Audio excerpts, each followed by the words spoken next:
Our next presenter is Rachael Novak. Rachael is an enrolled member of the Navajo Nation, or Diné. She currently serves as a program in management analysis with the Washington Office of Tribal Relations with the USDA Forest Service.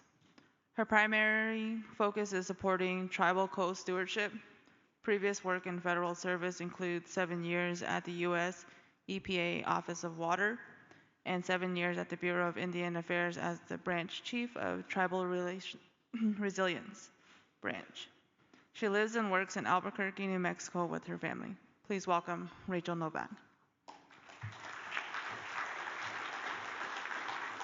Yat Ebenesh a Rachael Novak Inishia, it said as Gijni din Anishla Belagana Bashish in Kenya Ani Dashache, something additionally. Good morning. It's good to be here with you all today. I want to thank the Menominee Nation and Stockbridge Muncie for hosting this and for ITC for holding such a great conference. It's an honor to be here. And I wanted to first bring the regards of Chief Schultz. He provided some comments for me and Reed a couple days ago that basically congratulate ITC on 50 years and what an accomplishment that is and what an important contribution that they provide to Indian country and partnership to federal our federal agencies. So, and I wanted to also provide the regrets of Reed Robinson, my director. He had to go to a meeting in DC that wasn't scheduled until late last week, but it's also an exciting development because it is, I believe, the first meeting of the White House Council on Native American Affairs during this administration. So he wanted to be sure and be there for that. But he sends his regrets because I think you all know Reed and where his heart is. He would love to be here with you all. And he was here Monday and Tuesday and presented during the pre-symposium. So yeah, so I wanted to start with that. Today I'm going to primarily provide updates from the Forest Service and some opportunities, and I will try to keep within my time limit. So here's the slide. All right. So I just provided those remarks, but that is Reed and Chief Schultz. For those of you that don't know Chief Schultz, he is a big supporter of Indian country and our trust and treaty responsibility to tribes. He's very sincere, and he cares about his staff, like the entire Forest Service, from the interns at the field through to the SESers, and he feels very passionately about supporting our trust and treaty responsibility. He did attend the ITC winter session in Temecula, California this December, and took questions, and he also started a Hall of Nations at the DC office in the Sidney Yates building, and I'll talk a little bit more about that a little bit later. Okay, so I think often what's on people's minds during this time frame is the Forest Service reorganization, kind of the reorganization of a lot of federal agencies. The agency plan was released in late March, and that followed the departmental reorganization plan, which was released last summer, that was kind of at a higher level. It basically realigns the structural organization to strengthen local leadership and streamline operations, and ideas that this can help improve mission delivery. Importantly, this moves the headquarters to Salt Lake City. Importantly, Reed will be staying in Washington, D.C. To make sure he and the leadership that will remain there can receive tribes and diplomatic visits. But Chief Schultz's offices will be in Salt Lake City. And this is transitioning Forest Service to a state-based leadership model where we would have 15 state directors, not regional offices. We currently have 9 regional offices. And while we call this a state-based leadership model, this has nothing to do with state-based governance. This is all still federal agency. They just call it that for geographic kind of reasons, and I think because some other federal agencies use that terminology. But the idea is that this moves leadership and decision-making closer to the forests and communities that it serves. We did hold a tribal forum a week after we learned ourselves about the specifics of the plan, and that was on April 7th. So hopefully many of you were able to attend. If you weren't, we did record that session, and it is available on our tribal consultation website. And Reed wanted me to make sure to mention that OTR is among the first of the sprint teams to have input into what we think that this should look like to best serve Indian country. Some of the other changes with the reorganization is that we're moving, they're calling it like a C-suite. I've been in federal government my whole kind of professional career, so this is a little different. This is kind of more like corporate jargon. But some of the ideas that it would build this network of operations services and functions, and so there would be more of a matrix organization where a lot of the technical support and administrative support is kind of centralized, and it serves like all the state offices and the forests as well. So that is part of that. And then lastly, on kind of the reorganization, in terms of research and development, the idea is that this will also unify R&D. And so they're consolidating multiple research stations into a national research and development organization. And the headquarters for that will be in Fort Collins, Colorado. And they'll be co-locating those as well where appropriate. Okay. We have these FAQs online. There's a whole page up there with FAQs that are commonly asked. So some of the questions are, how many employees are going to be relocated? And we have about 30,000 employees currently, and only about 500 will be expected to need to relocate, and most of those are from offices that are either closing and moving elsewhere, like Portland, that will be moving to Salem. And so that's an example. Also Milwaukee and Washington, D.C., that's where the majority of those will come from in terms of those expected to relocate. And importantly, some people will wonder, is this a step towards transferring land to the states? And that is not part of the plan, and has never been discussed. So all of our federal authorities remain fully intact, and no authorities are being shifted, reduced, or transferred. And I've heard Chief Schultz say several times, this is not at all in our plans. And so that is the response to that, and that is also what's online. And the facilities closures piece, and does that signal reduced services? And we have a really extensive footprint, and there's some O&M issues with those buildings, many of our buildings as well. And so part of this, we're also doing a parallel to the reorganization is also a look at our facilities footprint. So that's separate, but it is happening on a parallel track. The idea of this is not going to be impacting our services, though. Okay, and there's just some more links there for information if you want to know more about the reorganization at Forest Service. And here's some more links too. We did, at the department level, hold a consultation last fall, and that was at the USDA level. And responses to that were shared in these links here. We also had a tribal forum for the Forest Service side, and the questions that came from that and our responses that we weren't able to answer immediately will be public on our national consultation page very soon as well. All right, and I think everyone up here kind of covered a lot about the president's budget. So that was there, it's out again. This is like the wish list. This isn't the actual budget since Congress holds the purse strings. Okay, and so we are really excited about updating our 2023 Forest Action Plan. We are been in close communication with ITC regarding input for the update. And the idea is, we don't want people to think that this plan is laying in the dust somewhere because it was developed in 2023 under a different administration. It really aligns our mission with, our ongoing trust and treaty responsibility. So this is a plan to help continue that throughout this administration as well, and align it with leaders' intents and agency priorities.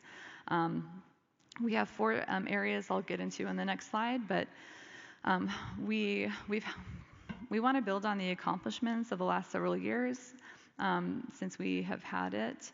And we did hold a tribal forum in May, and there's a recording available on our national consultation page there as well. And we expect the final draft to be ready summer solstice, June 21st. And that was very intentional. Reed really wanted to follow that calendar and make sure that this work is done in a good way. And in keeping with the principles of self-determination, Forest Service policy is the tribes can consult on anything at any time, at any level. And so if you're interested in consulting on the forest plan, on the tribal action plan or the TAP, please feel free to request that. Our consultation emails also on the national consultation page. So we'd be happy to meet. And so there are 4 areas that aren't going to be changing, 4 focus areas in the Tribal Action Plan. And these are strengthening relationships between tribes and the Forest Service, fulfilling trust and treaty obligations, enhancing co-stewardship, and advancing tribal relations within the Forest Service. And so these will remain the same just like they did in 2023. We're just building on these, adding more action items. So please feel free to provide input, what you'd like to see. Okay. Speaking of national consultations, we have a lot that are open right now. Again, tribes can consult at anything, at any time, at any level. But these are some of the recent notices that went out into your tribal leader letters. And we have a minimum 120-day period for consultations as well. So these are some of those. I won't read them verbatim. You can find them on our website. There's a summary analysis there. But we have the proposed grazing rule, proposed modernization of tribal relations directives, and we just did a tribal forum on that in April, and we're excited about that. We think that will help clarify terminology and reinforce treaty rights, tribal data sovereignty, tribal shared stewardship, and IK. And then we also have modernization of land management planning directives, and just a general directives modernization as well. And that is basically a big overhaul of our directive system. So we have Forest Service Manual, Forest Service Handbook. We want to focus on making sure everything in the manual is kind of the shalls, and that everything in the handbook is more like desk reference, like kind of how to. So that's some of the big changes that'll be happening. And we have policy leads within OTR that we are working with to stay engaged in that and make sure we identify tribal implications. But these are all open, and there's a few more on the next slide. We have the Explore Act, Section 351. That one is focused on good neighbor authority. We had a tribal forum in February, and so we have Rob Barnhart here, who is our lead at Forest Service in updating that and the processes there in our handbook and manual, our directives. So that forum was focused kind of more narrowly on Section 351 of the Explore Act, which is quite large. And Forest Level Administrative Review Process, otherwise known as the objections process, that is open, and that letter went out as well in September, last September. So that is still open. And then you've probably heard of the 2001 Roadless Area Conservation Rule. We're expecting the DEIS at any time. But we were all working through the shutdown to try to make sure that tribes knew about this, and that we followed our processes and our policy for getting the word out and really trying to make sure that there was awareness of what this was, and that was. I think we worked more during the shutdown than we did like during normal hours when there's not a shutdown. And climbing directives as well. So we've got a lot of directives and policies that we're trying to update. And if any of these are of concern to any of your tribes, please do reach out, and you can request consultation or just more information. We'd be happy to connect you to that, the folks there within Forest Service. Okay. And we have an upcoming tribal forum again on the Explore Act, and this one is going to be kind of two parts. There's going to be like a general forum because it's a very large act, and it's very extensive. And then we're also going to provide a deeper dive into Section 121. That one did require public comment, and that is about long-distance bike trails. And so we've been working with our partners, our colleagues over at Interior, BLM, BIA, Park Service, others on coordinating this and doing kind of a multi-agency tribal forum. And I wanted to emphasize tribal forums, we don't consider them consultation. This is informational. So the consultation can follow that. We just want to try to get the information out there first, and then allow tribes to see if they want to request consultation formally or not.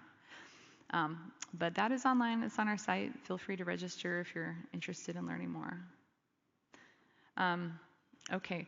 And Secretarial Memo 1078-006 has come up. That basically is that hasn't come up yet because I'm the only USDA person up here. EO 14225 on expansion of the timber production has come up.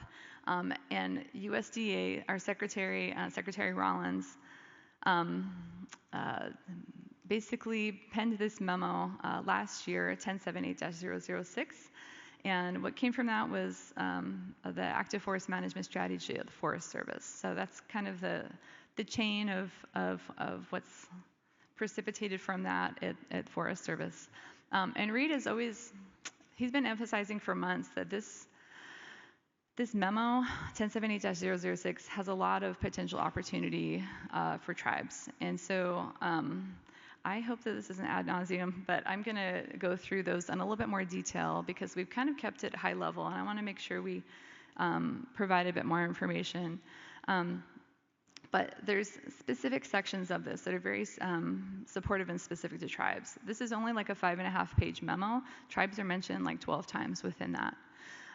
So shared stewardship agreements is included in that as its own section, and it's mentioned specifically working with tribes, as well as states and local partners to collaboratively align our respective priorities, to prioritize areas and projects and tribal action plans that prioritize critical treatment needs, and then work proactively to update and expand, and it directs Forest Service to update and expand our shared stewardship agreements so we can really bring partners together because, as Chief Schultz has said many times, we can't do this work alone.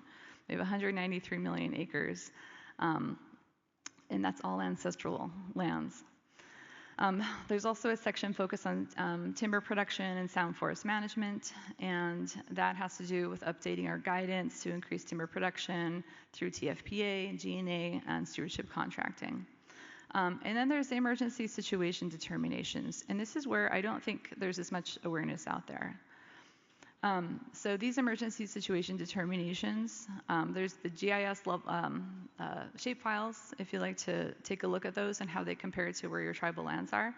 But there are over 112,000 acres, 112 million acres of national forest system that are categorized under an ESD designation.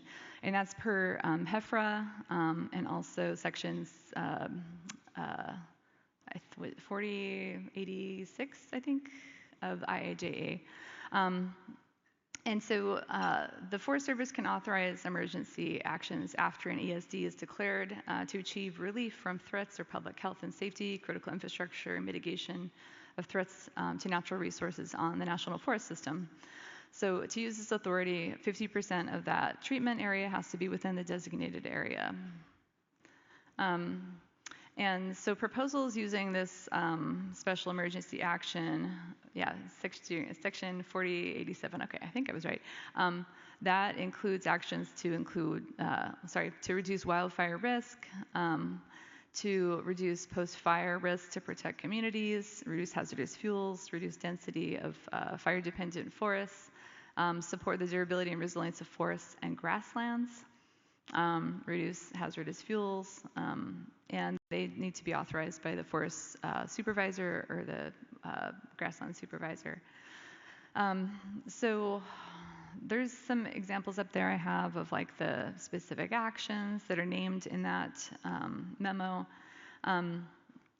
And the part of the situation determination is that any required EA or EIS for an authorized action requires analysis of just the proposed action and the no action alternative, and not subject to project level pre-decisional administrative review or objections. So the idea is they're trying to identify some of these areas that have really high risk and help get that work done on the ground to reduce that. So if you consider our shared boundaries between National Forest System land and tribal trust lands, it exceeds that of our border with Canada, including the Alaska-Canada border. We have almost 7 million miles of shared, 7,000 miles of shared boundary with Indian country. And that's really significant when you think of the scale and the need for cross-boundary partnerships. And if you look at areas where actually reservation or trust lands like overlap with National Forest System lands, that's a 6.8 million acres. And then if you look at which of those shared boundaries or the overlapping areas also coincide with one of these existing emergency situation determinations, for the shared boundary area, it's like 90% of our shared boundary is already under emergency situation determination. So I think that this is an area that's really ripe for prioritizing that cross-boundary risk reduction work. When you also overlap that with TFPA authority, I think there's a really big opportunity here to really prioritize that work. So I wanted to get that out there. We're working with ITC through our agreement that Cody mentioned earlier for technical assistance. We want to kind of expand on this and also on our end of the Forest Service really elevate this work, emphasizing how many shared miles of boundary that we have with Indian country, and how many of these are already under ESD designations. Okay, so last slide, I think on the 1078-006, we have our other emergency authorities as well. Some of these allow for the ability to hire direct hire authorities, including hiring tribal crews, expediting contracting authorities or mechanisms, expedited through these. So I'll continue to go in here, but I did want to also emphasize that through all this expedition and these emergency orders and whatnot, nothing changes the requirements for tribal consultation, although it might require expedited consultation timeframes under certain conditions. And where those are proposed to be expedited, the Forest Service has to notify NRE. That's our deputy undersecretary level, and to date we have not had any of those expeditions requested. So. But that is also in that secretarial memo. Okay, so moving on from that secretarial memo and some of those opportunities that I really wanted to emphasize. The National Forest Foundation is a kind of a special congressionally chartered nonprofit partner that can help Forest Service with fundraising and capacity, et cetera. And they have two opportunities. One is they're looking for a board member to help represent some of the interests of Indian country currently, and they also have a funding opportunity in NOFO for collaborative capacity and that's to really help increase tribal co-stewardship across the national forest system. And for tribal applicants, tribal governments, those deadlines are next month, so about a month from now. And I mentioned the Hall of Nations. Chief Schultz has dedicated the new USDA Forest Service Hall of Nations. He did that in November 2025, and that was part of our Native American Heritage Month celebration. And he did that to really openly honor and signify our government-to-government relationship, tribal sovereignty, trust and treaty responsibility. So if any of your tribes would be interested in donating a flag and any medicine that you would want to accompany that, please email Reed, my director, or myself, and we'd be happy to care for that and be very grateful for that. And if you want to have it coincide with a meeting to DC, let us know as well. Chief Schultz has made a commitment to meet with at least a tribe every month, either in the field if he is invited to your lands, or if you come to DC as well. So there's quite a few opportunities. I need to rush through these last few slides. Co-stewardship, tribal shared stewardship. I mentioned this a little bit early. There are opportunities available. The shared stewardship model, is open to, more than just states this time around. In the first Trump administration, it was really focused on states. That's really opened up to states, tribes, nonprofits, counties, et cetera. But when you overlay that on the co-stewardship framework of the government-to-government relationship, that's where we get tribal shared stewardship.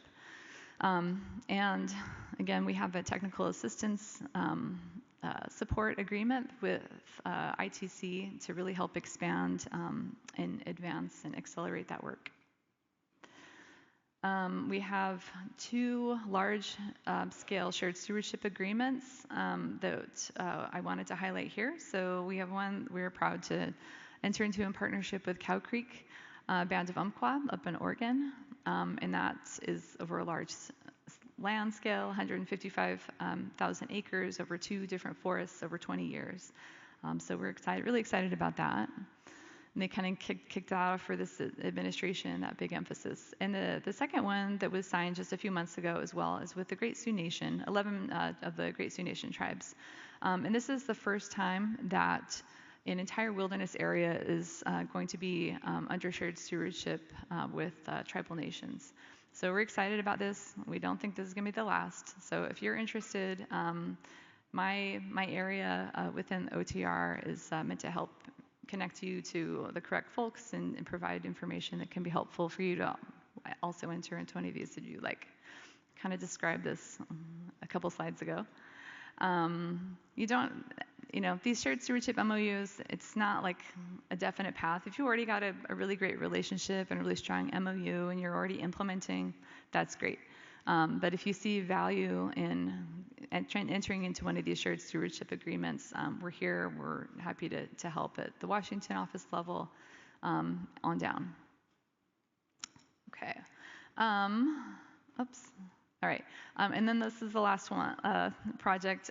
We are working with the National Tribal GIS Service Center, or Tribal GIS, to map areas of tribal importance. This is part of it can be part of a lot of things, but initially we started it to help integrate tribal priorities and concerns within the forest planning process. So the pre-assessment process requires mapping areas of tribal importance. This hasn't always been done in a GIS-based way, and so we're working with Tribal GIS to do this in a way that honors tribal data sovereignty. And so I have flyers if anyone's interested in learning more about this. This agreement also provides a geospatial help desk, instructor-led courses online and sometimes in person. And it's free through our agreement. So the information is there, and I also have flyers about that as well. So we have a lot of opportunities along with updates and a lot going on, and we'd love to work more with Indian country and strengthen those ties. So I want to thank you for your time today. Feel free to contact myself or Reed Robinson if you'd like to know more. Ach, ja, het in Sago.